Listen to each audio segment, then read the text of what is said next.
তো সন্ধ্যাবেলায় কিছু না খেলে ভালো লাগে না, বাজার অনেক দূরে। তো ঘরের উপকরণ দিয়ে আমি একটু বার্গারের সিস্টেম করে একটু নিচ্ছি আর কি। এটা আমি আরও অনেকবার করে খেয়েছিলাম, খুব মজা লাগে, ভালো লাগে আর কি। তারপর আমি পেঁয়াজ কাঁচামরিচ দিয়ে ডিমটাকে ফেটে একটা ডিমটাকে ভেজে নিচ্ছি সুন্দর করে। ডিমটাকে আমি একটু ভেজে তারপর আস্ত করেই ভেজে উঠিয়ে রাখলাম। তারপর হচ্ছে গিয়ে ঘরে বনরুটি ছিল, তারপর বনরুটিগুলো আমি এখন ছুরি দিয়ে কেটে কেটে নিয়েছি।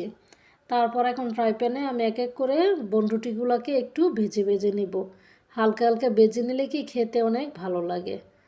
তারপর হচ্ছে গিয়ে যে উল্টায় পাল্টায় হালকা করে ভেজে এখন ডিমটাকে কেটে নিচ্ছি।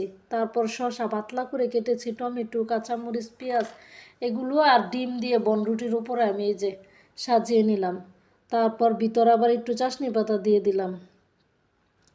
মানে এত ভালো লেগেছে, এইভাবে খেলে কিন্তু অনেক সুস্বাদু লাগে। যে দেখেন আমার মেয়েও বলতেছে যে আম্মু অনেক মজা হয়েছে, কিন্তু এইভাবে আমি আর অনেকবার খেয়েছি, খুব ভালো লাগে।